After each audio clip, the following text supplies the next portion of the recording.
जो लोग बड़ी बड़ी बातें कर करके चले गए, कम से कम देश के सामने एक सबसे महत्वपूर्ण सवाल, उसका जवाब सरकार की तरफ से आना चाहिए। क्योंकि हमारी सीमा पर जो सुरक्षा है, जो रक्षा करने वाले हमारे सेना के लोग हैं, वो हमारी सीमाएं सुरक्षित रखते हैं। लेकिन हमारे भारत का क्षेत्रफल क्या है,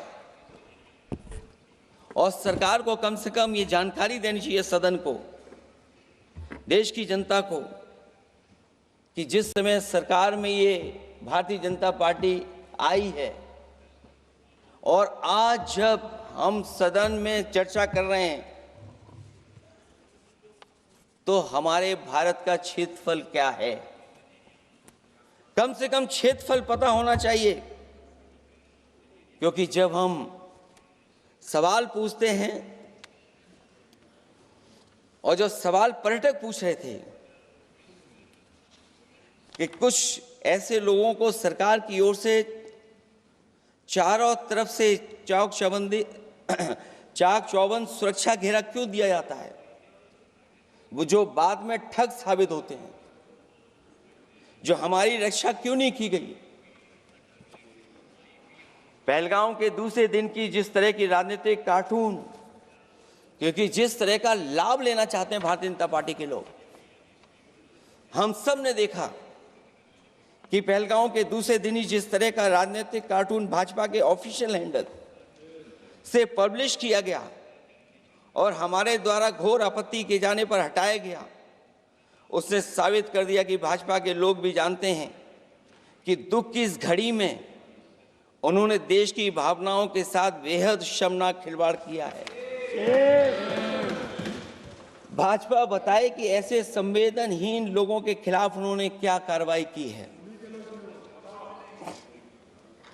ये अति गंभीर प्रश्न है कि जिन्होंने अपनों को खोया है,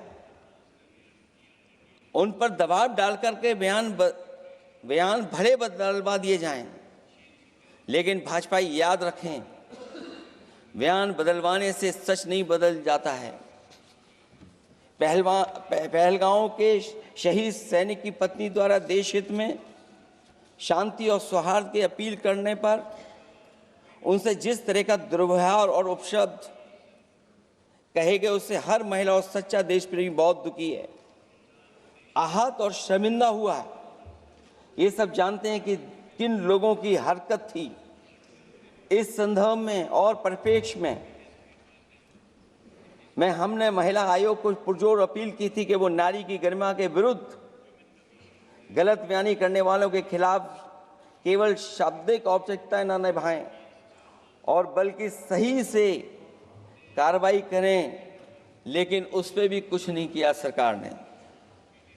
पहलगाम की पीड़ित महिलाओं के बारे में कहे गए बयान के लिए निंदनीय शब्द से निंदनीय शब्द तक को आपत्ति होगी। नारी वंदन की जगह नारी का अपमान, निंदा और हर संभव शोषण और उत्पीड़न करना ही भाजपा का असली चेहरा है, जो बेहद शर्मनाक है। पहलगाम में हुए आतंकवादी हमले के जवाब में एलजी साहब ने कहा कि वो इंटेलिजेंस फेलियर है, लेकिन यह नहीं बताया कि फेलियर क्यों हुआ है। अध्यक्ष महोदय, मैं उम्मीद करता हूं कि सरकार का ये जवाब जरूर आए कि फेलियर क्यों हुआ है। ऑपरेशन सिंदूर के नाम पर जो प्रचार किया गया वो भी निंदनीय है। सच तो यह है कि ऑपरेशन सिंदूर का होना ही सरकार की विफलता का प्रतीक है। इससे बड़ी विफलता सरकार की कोई नहीं हो सकती कि अध्यक्ष महोदय हम और आप सब मिलकर के बैठ करके सिंदूर ऑपरेशन पर बहस करें, चर्चा करें। ऑपरेशन सिंदूर के दौरान विदेशी लोगों ने दावा किया कि उन्होंने उसे रुकवाया है। ये बात कई बार माननीय सदस्यों की तरफ से आई है कि आखिरकार किसने रुकवाया। हमसे हमारी संप्रभुता खंडित हुई है, संप्रभुता ही स्वतंत्रता की सुनिश्चित करती है। इधर आज़ादी के अमृत काल का ढिंढोरा पीटा जा रहा है, उधर हमारी इंटीग्रिटी को चुनौती दी जा रही है। देश की विदेश नीति पूरी तरह फेल है। ऑपरेशन सिंदूर और पहलगांव की घटना पर दुनिया के किसी भी देश ने हमारा साथ नहीं दिया। ये हमारी विदेश नीति का संकट काल है। हमारे पड़ोसी देश या तो अतिक्रमण कर रहे हैं या हमारे साथ नहीं खड़े हैं। और अध्यक्ष महोदय, जो हमारे मंत्री जी हैं, जिनका क्षेत्र बिल्कुल सीमा पर है, उनसे बेहतर कोई नहीं जानता होगा कि आखिरकार पड़ोसी देश कितना हमारी सीमाओं पर अतिक्रमण कर रहा है। गंभीर नहीं है। समाजवादियों ने हमेशा देश की सरकारों को चिताया है कि असली चुनौती और प्रतिद्वंद्विता किस देश से है, कौन पूर्वोत्तर की सीमाओं में इंक्रोचमेंट कर रहा है। सरकार को ऐसे मामलों में साहस और समझदारी से काम लेना होगा, सीमाओं से समझौता नहीं करना चाहिए। आज सरहदों के साथ देश के कारोबार को भी चुनौती मिल रही है। सरकार को आगे बढ़कर के उसका समाधान करना है, 2 कदम पीछे करने नहीं है। अध्यक्ष महोदय, जो हम लोगों को सुनने में मिलता है, ये सरकार जवाब दे कि आखिरकार जो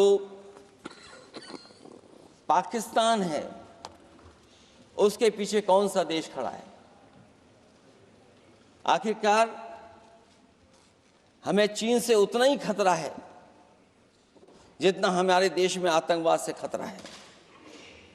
सरकार की जो नीतियां हैं, सरकार के जो फैसले हैं, वो कहीं न कहीं ऐसे हैं जो हमारा सीमाओं का अतिक्रमण कर रहा है, उसी की व्यापारिक गतिविधियों में मदद करने का काम करते हैं। सरकार को अपनी आर्थिक नीतियों के लिए गंभीरता से पुनर्विचार करना होगा। हमारा व्यापार कारोबार मजबूत होगा तो कोई हमें चुनौती नहीं दे पाएगा। बात केवल $1 ट्रिलियन की नहीं, बल्कि देश की सुरक्षा और आत्मनिर्भरता की होनी चाहिए। एक तरफ स्वदेशी की नीति को इस प्रकार सरकार ने ताक पर फ्री ट्रेड की बात की है, तो दूसरी तरफ मैन्युफैक्चरिंग की जगह देश को ट्रेडर कंट्री बनाकर छोड़ दिया है। यही देश के बेरोजगारी की वजह भी है।